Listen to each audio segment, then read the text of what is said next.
Hello everyone, कैसे हैं आप सभी लोग। उम्मीद करता हूं पहले की तरह सब लोग ठीक होंगे और अच्छे से अपने एग्जाम की तैयारी कर रहे होंगे। मेरा नाम है Sanjeev Kumar. I am faculty of physics. ठीक है। आज मैं आप लोगों को बहुत ही इंपॉर्टेंट टॉपिक इलेक्ट्रोस्टैटिक में पढ़ाने जा रहा हूं। जैसे कि आप लोग जानते हैं कि हमने इलेक्ट्रोस्टैटिक के लेक्चर स्टार्ट कर दिए हैं। पहला लेक्चर हमने ऑलरेडी अपलोड कर लिया है। ठीक है। आज हमारा क्या है कि न्यू लेक्चर अपलोड होने जा रहा है, सेकेंड वाला। ठीक है। इसमें हम नए नए टॉपिक को डिस्कस करेंगे, कूलॉम्स लॉ क्या होते हैं, और अच्छे अच्छे 5-6 ठो न्यूमेरिकल करेंगे। ठीक है। तो आइए बिना किसी टाइम को गंवाए हुए हम स्टार्ट करते हैं। ठीक। पहले उन्होंने कह रखा है कि चार्ज इज कंजर्व्ड। चार्ज क्या है बेटा? कंजर्व होते हैं। न तो डिस्ट्रॉय किए जा सकते हैं, न तो क्रिएट किए जा सकते हैं। बस ये एक बॉडी से दूसरे बॉडी में ट्रांसफ़र किए जा सकते हैं। ठीक है। हम बताएंगे किस किस तरीके से चार्ज को ट्रांसफ़र किया जाता है एक बॉडी से दूसरी बॉडी में। ठीक है। तो देखो इन्होंने क्या कह रखा है कि total charge of an isolated system is always remains constant. This is also called as a law of conservation of charge. कि कोई भी आइसोलेटेड बॉडी होती है ना, कोई भी आइसोलेटेड बॉडी होती है, उसमें टोटल चार्ज क्या रहता है? कंजर्व रहता है। जितना शुरू में था बाद में भी उतना ही रहेगा। ठीक है। जैसे कि यहाँ पे इन्होंने एक न्यूमेरिकल दे रखा है छोटा सा। इन्होंने कह रखा है कि यहाँ पे 2 कूलम का चार्ज है, यहाँ पे 6 कूलम का चार्ज है, यहाँ पे -3 कूलम का है। आपने क्या किया? इसको पकड़ के थोड़ा सा शेक कर दिया। आपने क्या किया? इसको पकड़ के शेक कर दिया। शेक करने के बाद इसकी फाइनल कंडीशन ये आ गई। तो इन्होंने कहा कि इस जगह पे चार्ज क्या होगा? यहाँ पे क्वेश्चन मार्क लगा, इसमें कितना चार्ज होगा? तो आपको पता है कि आइसोलेटेड सिस्टम में टोटल चार्ज क्या होता है? कंजर्व्ड होता है।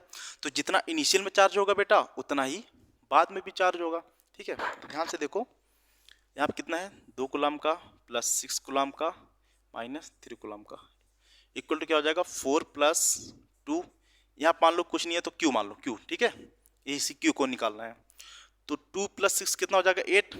8 माइनस 3 कितना हो जाएगा बेटा? यहाँ पे 5। 4 प्लस 2 कितना हो जाएगा? 6 प्लस क्यू। तो क्यू की वैल्यू कितनी आएगी बेटा? यहाँ पे माइनस का 1 कूलम। तो यहाँ पे कितना चार्ज आ जाएगा? माइनस का 1 कूलम आ जाएगा। तो समझिए आप लोग अच्छे से कंजर्वेशन चार्ज क्या होता है। ठीक है। चलिए अगला टॉपिक देखते हैं। अच्छा जी, कंडक्टर और इंसुलेटर। कंडक्टर और इंसुलेटर क्या होते हैं? आपने क्लास 9, 10 या 8 में सुना ही होगा कभी न कभी। आखिर कंडक्टर होते क्या हैं? तो कंडक्टर जनरली ये होते हैं कि जिसमें आसानी से करंट फ्लो हो जाए। ठीक है। आसानी से करंट कब फ्लो होगा? जब उसके अंदर फ्री इलेक्ट्रॉन्स होंगे, फ्री आयंस होंगे, तभी तो करंट फ्लो होगा। क्योंकि इलेक्ट्रॉन्स के मूव होने से ही क्या फ्लो होता है? करंट फ्लो होता है। ठीक है। तो जिसमें आसानी से करंट फ्लो हो सके उसको क्या बोलेंगे? कंडक्टर बोलेंगे। अब इनके एग्जाम्पल क्या क्या होते हैं? कंडक्टर जरूरी नहीं हमेशा एक सॉलिड ही हो। कंडक्टर क्या लिक्विड भी हो सकता है, जैसे कि सी वाटर, है ना, या सॉल्ट वाटर। सॉल्ट वाटर, सी वाटर तो सॉल्ट वाटर ही है। ठीक है। आप या किसी सिंपल पानी में क्या करें? नमक को घोल दें और इलेक्ट्रिसिटी प्रोवाइड कराएं। ठीक है। तो क्या होगा? इलेक्ट्रिसिटी उसमें से फ्लो हो जाएगा। ठीक है। और गोल्ड भी हो सकता है, सिल्वर भी, और क्या है कि कॉपर, और भी ढेर सारे कंडक्टर होते हैं। ठीक है। अच्छा, इंसुलेटर की बात करें। अच्छा, वो कुछ एग्जांपल दे रखे हैं उन्होंने। एक्वा सोल्यूशन ऑफ साल्ट, ठीक है, हो गया। मेटल्स हो गया। Animal and human bodies. क्या एनिमल ह्यूमन बॉडीज होती हैं कंडक्टर? क्यों नहीं होती? बिल्कुल होती हैं। अरे भाई, करंट नहीं पास होता अपने से। आप अच्छा, घर पे नहीं ट्राई करना। ठीक है। अगर आपको करंट लगा, आपने किसी और को पकड़ लिया, तो आपके तो करंट उसको नहीं लग जाएगा। तो आप ये कंडक्टर हुए ना, आप में आसानी से करंट क्या हो गया? फ्लो हो गया। ठीक है। अच्छा, देखते हैं इंसुलेटर क्या होता है। Insulator is an a substance that offer high resistance to the passes of electricity through them. ये हाईली रेजिस्ट करता है। ठीक है। करंट को पास करने में हाईली रुकावट डालता है, बहुत ही तगड़ी रुकावट डालता है। क्यों ऐसा होता है? क्योंकि इसमें क्या होता है बेटा कि नंबर ऑफ फ्री इलेक्ट्रॉन क्या होते हैं? बहुत ही कम होते हैं, ना के बराबर नंबर ऑफ फ्री इलेक्ट्रॉन होते हैं, इसीलिए। ठीक है। ऐसा नहीं कि इलेक्ट्रॉन नहीं होते, इलेक्ट्रॉन होते हैं, पर फ्री इलेक्ट्रॉन ना के बराबर होते हैं। इसलिए क्या करता है? करंट को पास नहीं होने देता है। ठीक है। इनके एग्जाम्पल की बात करें तो क्या होता है? ग्लास हो गया, रबर हो गया, प्लास्टिक हो गया, वुड वगैरह हो गया। ठीक है। ये सब इनके इंसुलेटर्स के एग्जाम्पल हैं। ठीक है। अच्छा जी, अगला आ गया बेटा method of charging. Very important है। ठीक है। मेथड ऑफ चार्जिंग क्या होता है? ठीक है, देखिए कि किसी बॉडी को कैसे चार्ज कर सकते हैं, कैसे पॉजिटिवली चार्ज करें, कैसे नेगेटिवली चार्ज करें। ठीक है। तो क्या आ जाएगा? सबसे पहले चार्जिंग बाय कंडक्शन, कि कंडक्शन के थ्रू किसी बॉडी को कैसे चार्ज कर सकते हैं। ठीक है। हम किसी बॉडी को क्या करेंगे? कंडक्ट करा देंगे आपस में। अगर कोई चार्ज बॉडी है और कोई अनचार्ज बॉडी है या किसी पे कम चार्ज है, ठीक है, उसको आपस में कंडक्ट कराने पे क्या होगा? चार्ज फ्लो होगा। अच्छा, चार्ज कब तक फ्लो होता है? जब तक दोनों बॉडी का पोटेंशियल आपस में इक्वल हो जाए तब तक चार्ज फ्लो होगा। अब पोटेंशियल क्या होता है, पोटेंशियल आप लोग को बताएंगे हम आगे कि, पर थोड़ा बहुत पोटेंशियल का आइडिया तो आपने होगा ही, क्लास 9th और 10th में पढ़ के आए होंगे आप लोग, ठीक है। तो देखिए यहाँ पे एक पॉजिटिवली चार्ज बॉडी है, जब हम आप इसको कांटेक्ट में कराएंगे इसके साथ तो क्या होगा, यहाँ से इलेक्ट्रॉन का फ्लो होगा, इलेक्ट्रॉन यहाँ से आ जाएगा ना, इलेक्ट्रॉन यहाँ से आ जाएगा, तो इलेक्ट्रॉन के जाने की वजह से क्या होगा, थोड़ी थोड़ी बॉडी न्यूट्रलाइज होती जाएगी और यहाँ क्या आता जाएगा, पॉजिटिव चार्ज आता जाएगा, पॉजिटिव चार्ज आता जाएगा, ठीक है। और बाद में क्या हो जाएगी, पॉजिटिव चार्ज को इसमें शिफ्ट हो जाएगा।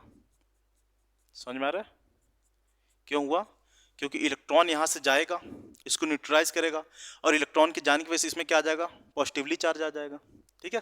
तो क्या हो जाएगा, यहाँ पे चार्ज को शेयर कर दिया हमने एक बॉडी से दूसरी बॉडी में, ठीक है।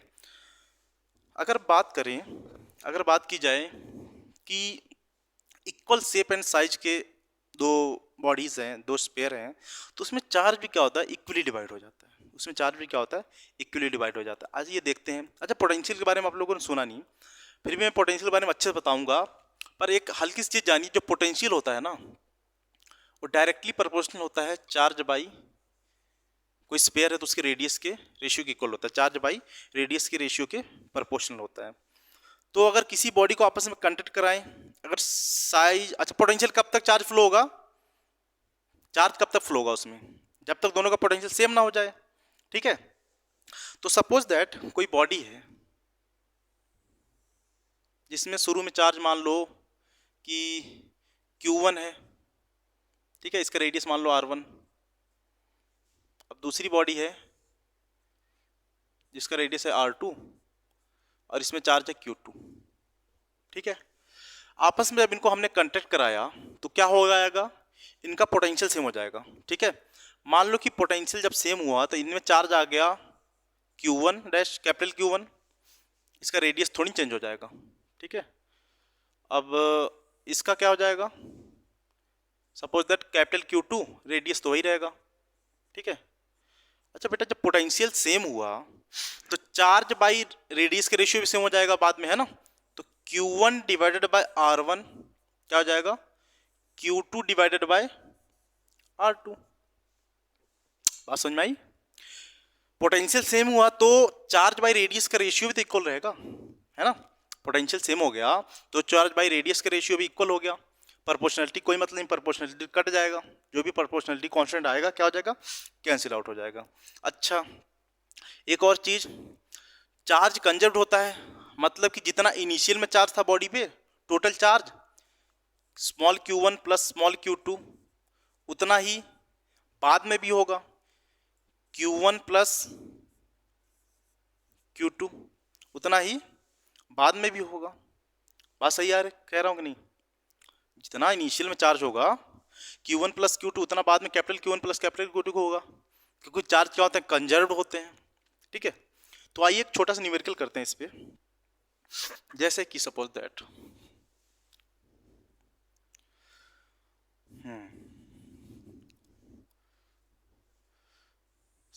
एक बॉडी, ठीक है, आपने कांटेक्ट कराया एक दूसरी बॉडी से। सपोज दैट इसमें चार्ज है आपका 60 माइक्रोकुलम का चार्ज है, ठीक है, और ये न्यूट्रल बॉडी है, इसमें मान लो कि 0 माइक्रोकुलम चार्ज है, ठीक है। इसका रेडियस आप मान लो कि 5 सेंटीमीटर है, ठीक है, और इसका रेडियस मान लो आप 2 सेंटीमीटर है, ठीक है। तो आपने क्या किया कि इनको कांटेक्ट करा दिया, इनको आपस में कांटेक्ट करा दिया, ठीक है। तो कांटेक्ट कराने के बाद क्या होगा बेटा, मैंने पूछा कि इसमें फाइनल चार्जेस कितने होंगे। कांटेक्ट कराने के बाद आपने मान लिया कि सर ऐसी बात है कि फाइनल चार्जेस मैंने मान लिए, फाइनल चार्जेस आपने मान लिया कि इसमें आ गया Q1, इसमें आ गया Q2, ठीक है, इसमें आ गया Q1, इसमें आ गया Q2। आपको एक चीज पता है कि टोटल चार्ज क्या होते हैं, कंजर्व, जितना शुरू में चार्ज था 60 प्लस 0, बाद में फाइनल चार्ज भी उतना ही रहेगा Q1 प्लस Q2, है ना। और बात करें कि चार्ज और रेडियस का रेशियो भी इक्वल ही रहेगा, रेडियस थोड़ी ना बदल जाएगी। अगर 5 सेंटीमीटर है तो 5 ही रहेगा, 2 सेंटीमीटर तो 2 सेंटीमीटर ही रहेगा। जो इनका चार्ज बाय रेडियस का रेशियो रहेगा वो भी तो इक्वल होगा, क्योंकि कांटेक्ट में कराने के बाद चार्ज कब तक फ्लो करेगा, जब तक दोनों का पोटेंशियल इक्वल ना हो जाए। अगर पोटेंशियल इक्वल हो गया तो चार्ज बाय रेडियस का रेशियो भी इक्वल ही हो जाएगा। इसका रेडियस मैंने मान लिया 2 सेंटीमीटर, इसका रेडियस मान लिया 5 सेंटीमीटर। तो यहाँ से क्या आ जाएगा, Q1 इक्वल टू क्या आ जाएगा, 5/2 Q2। अब दो इक्वेशन, दो अननोन हो गया, यहाँ पे क्या आया, Q1 plus Q2 equal to 60 आ गया। दो इक्वेशन दो अननोन, यहाँ से हम चार्ज की वैल्यू निकाल सकते हैं। अच्छा Q1 की जगह पुट करो, क्या हो जाएगा, Q1 की जगह हमने पुट किया 5/2 Q2 plus Q2 equal to क्या आ गया, 60 आ गया। अब क्या होगा ये 2 प्लस 5 कितना हो जाएगा, 7 Q2 divide by 2 equal to 60। तो Q2 की वैल्यू क्या आ गई आपकी 120 डिवाइडेड बाय 7 कूलम। अच्छा जी, Q1 की वैल्यू क्या आ जाएगी, Q1 इक्वल टू हो जाएगा 5/2 टाइम्स Q2। Q2 क्या आ जाएगा 120 डिवाइडेड बाय 7, ये कितना हो जाएगा बेटा 60। तो Q1 इक्वल टू क्या आ जाएगा आपका 300 डिवाइडेड बाय 7 कूलम। अच्छा जी,